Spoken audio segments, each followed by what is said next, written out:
ইফতারি আইটেমে যদি ফুচকা করা হয় তাহলে কেমন হয় ব্যাপারটা? হ্যাঁ, আজকের ভিডিওটা সেটা নিয়েই, ফুচকা নিয়ে।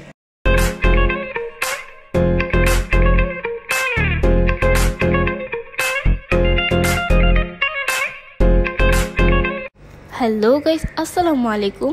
It's me Alifa. আবারও চলে আসলাম তোমাদের মাঝে ছোট একটা ব্লগ নিয়ে। দেখতে দেখতে আজকে 18টা রোজা চলে গেল। অনেক দ্রুত চলে গেল রোজাগুলা।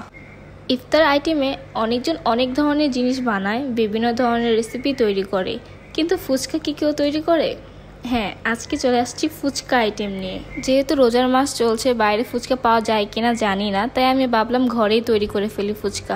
প্রথমে আমি তেঁতুল দিয়ে টক তৈরি করে ফেললাম।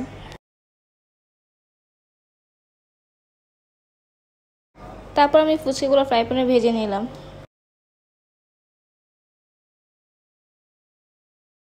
তারপর এখানে ফুচকার মশলাটা তৈরি করে ফেললাম। আমি প্রায় ঘরে বানিয়ে ফুচকা খাই, কারণ বাইরে সবসময় যাওয়া হয় না আমার, তাই আমি বাসায় মাঝে মধ্যে বানিয়ে ফেলি ফুচকা।